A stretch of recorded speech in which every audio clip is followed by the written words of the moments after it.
আসসালামু আলাইকুম দর্শক, নিঃসন্দেহে আমরা সবাই ভয়ঙ্কর একটি ইস্যুতে প্রচন্ড একটা গুমট পরিস্থিতির মধ্যে রয়েছি। একটা অজানা আতঙ্ক এবং আশঙ্কা আমাদেরকে চারপাশ থেকে ঘিরে ধরছে।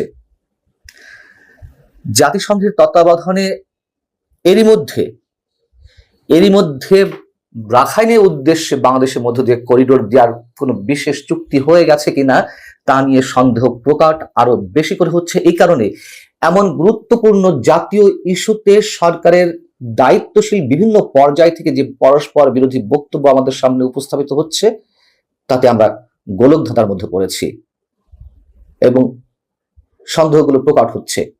সর্বশেষ গত 29 এপ্রিল সরকারের জাতীয় নিরাপত্তা উপদেষ্টা এবং রোহিঙ্গা সমস্যা বিষয়ক high representative doctor Khalilur Rahman France ভিত্তিক আন্তর্জাতিক বার্তা সংস্থাকে বলেছেন, আমরা বিষয়টি নিয়ে জাতিসংঘ এবং সংশ্লিষ্ট অন্য পক্ষগুলোর সঙ্গে যুক্ত রয়েছি, তবে মানবিক সহায়তা রুটের বিষয়টি এখনো আলোচনার পর্যায়ে রয়েছে, জানিয়ে নানা পক্ষের মধ্যে ঐকমত্য হওয়া প্রয়োজন। এই যে ঐকমত্য হওয়া প্রয়োজন, এগুলো শুধুই কথার কথা, অনেকের মনে হচ্ছে সেটি।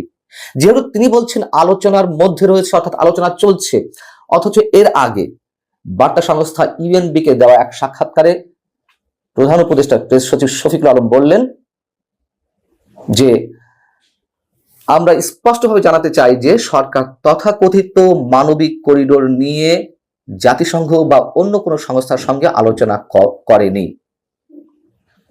কোনটাকে আমরা ঠিক বলে ধরে নেব? এবং তারও আগে 3 দিন আগে আমাদের পররাষ্ট্র উপদেষ্টা তৌহিদ হোসেন সাংবাদিকদের প্রশ্নের জবাবে তিনি বললেন কি, আপনাদেরকে আমি এতটুকু বলতে পারি যে নীতিগতভাবে আমরা এতে সম্মত করিডোর দেওয়ার বিষয়ে, কারণ এটি একটি হিউম্যানিটেরিয়ান প্যাসেজ। এখন মানবিক করিডোরের কথা বলা হচ্ছে, কিন্তু সেই মানবিক করিডোরের আড়ালে কি হতে যাচ্ছে সেই প্রশ্ন সবার মনে। তিনি বলেছেন যে আমাদের কিছু শর্ত রয়েছে, সেই শর্ত নিয়ে আমি প্রশ্ন তুলেছিলাম যে শর্তগুলো আসলে কি, শর্তগুলো যদি পালিত হয় আমরা অবশ্যই জাতিসংঘের তত্ত্বাবধানে সহযোগিতা করব। এটা হচ্ছে পররাষ্ট্র উপদেষ্টা, তার বক্তব্য পরবর্তীতে ডিনাই করলেন প্রধান উপদেষ্টা প্রেস সচিব। পরবর্তীতে আবার গত একদিন আগে যিনি মোস্ট রিলিভেন্ট পারসন অন্তত এই ইস্যুতে এই মুহূর্তে ফরমালি, ডক্টর খলিলুর রহমান বার্তা সংস্থা এএফপি কে বললেন যে আলোচনা চলছে। এই যে সরকারের বিভিন্ন পর্যায়ে দায়িত্বশীল ব্যক্তির মধ্যে পরস্পর বিরোধী বক্তব্য, এর থেকে এতটুকু অনেকেই অনুমান করছেন, প্রশ্ন তুলছেন, তাহলে কি সরকার দেশের বিভিন্ন স্টেক হোল্ডারের সাথে আলোচনা না করেই দিয়ে দিল বিশেষ কোনো স্বার্থে? এই প্রশ্নগুলো পুরনো, এর আগে আমি নিজেই আপনাদের সামনে এই প্রশ্নগুলো উত্থাপন করেছি। এখন যারা আন্তর্জাতিক বিশ্লেষক এবং নিরাপত্তা বিশ্লেষক তারা কি বলছেন, এই ধরনের একটি মানবিক করিডোর যদি দিতে হয় তাহলে কতগুলো পক্ষের মধ্যে ঐকমত্য জরুরি। এক হচ্ছে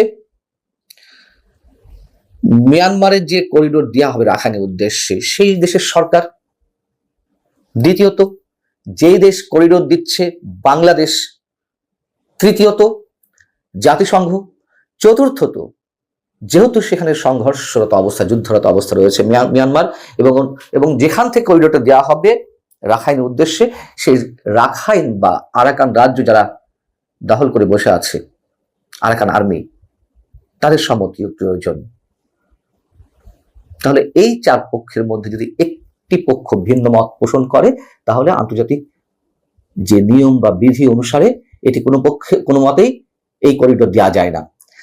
এদিকে আরাকান আর্মির সঙ্গে যে বাংলাদেশ যোগাযোগ রাখছে, সেক্ষেত্রে এরই মধ্যে বিভিন্ন কূটনৈতিক সূত্র থেকে জানা গেছে মিয়ানমারের সামরিক জান্তা সরকার তারা বাংলাদেশের কাছে তাদের কূটনৈতিক পত্রের মাধ্যমে আপত্তি জানিয়েছে, যেহেতু তারা আরাকান আর্মিকে সন্ত্রাসী গোষ্ঠী হিসেবে অভিহিত করে, এবং সেই জায়গা থেকে তারা বলছে যে এই ধরনের কোনো গোষ্ঠীর সঙ্গে যোগাযোগ রাখা বাংলাদেশের জন্য একেবারেই সমীচীন নয়।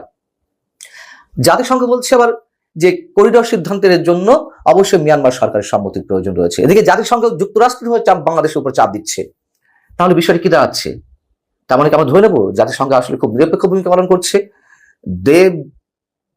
দেবতার আসনে যারা রয়েছে? নিশ্চয়ই না।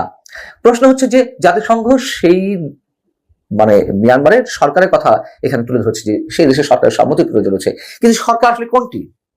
মিয়ানমারের সামরিক সরকারকে যুক্তরাষ্ট্র তো স্বীকৃতি দেয় না, এবং যুক্তরাষ্ট্র সবসময় যোগাযোগ রেখে আসছে অং সান সুচির যে দল, সেই দল সহ আরো যারা বিদ্রোহী দল রয়েছে তাদের সমন্বয় যে জাতীয় ঐক্য সরকার, সেই সরকারকেই তারা মনে করে মিয়ানমারের সরকার। এখন জাতিসংঘ কোন ভাষায় কথা বলছে আমরা জানি না।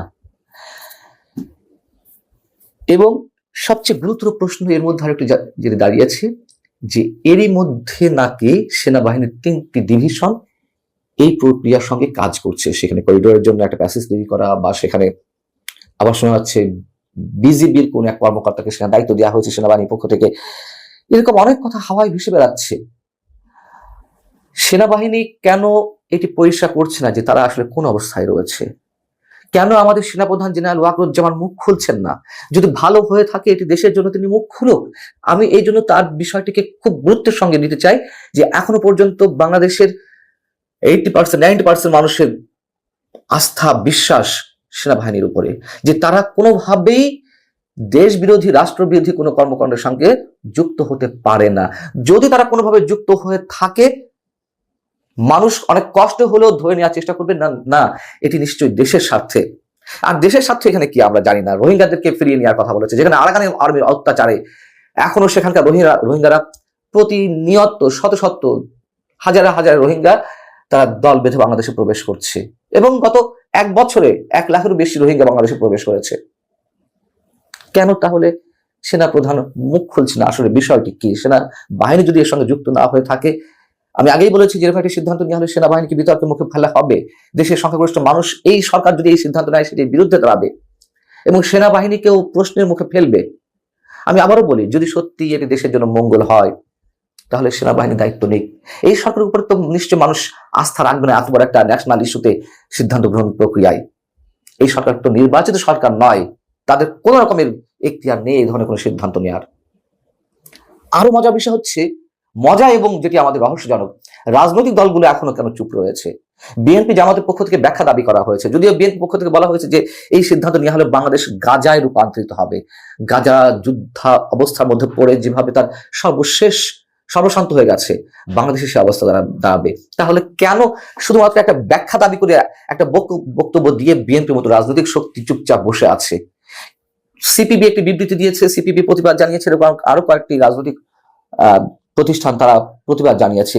এতটুকু প্রতিবাদের মধ্য দিয়ে এত বড় একটা ইস্যুর কোনো সমাধান হবে না। কেন তারা সরকারের উপর চাপ প্রয়োগ করছে না? কেন সরকারকে বলছে যে আমাদের সঙ্গে বসুন, মুখ খুলুন, কি হয়েছে, কতদূর যাওয়া হয়েছে আমাদেরকে খুলে বলুন, এবং এর নেগেটিভ পজিটিভ সব বিষয় আমাদের সামনে তুলে ধরতে হবে। যদি আমরা সবাই একমত হই তবেই এই ধরনের মানবিক করিডোর দেওয়া যাবে রাখাইনের উদ্দেশ্যে। এবং সরকারের মধ্য থেকে যে ধরনের তথ্যের বিভ্রাট মারাত্মক পর্যায়ে পৌঁছেছে, তাতে আমি আবারও সে শুরুর কথাই বলি, অনেকে বিশ্বাস যে এরই মধ্যে সরকার হয়তো করিডোর দিয়ে দিয়েছে, এবং এর সবকিছুর মূলে যে ক্ষমতা, স্থায়িত্ব, তাতে নিশ্চয়ই কোনো ভুল নেই এমন মন্তব্য অনেকের। এবং একই সাথে যখন বাংলাদেশ যুদ্ধাবস্থার মধ্যে জড়িয়ে পড়বে, তখন নির্বাচন ইস্যুটাতে একেবারে ধামাচাপা পড়ে যাবে। কেউ নির্বাচনের নামই কারো মুখে আনতে পারবে না। আল্লাহ হাফিজ, ভালো থাকুন সবাই।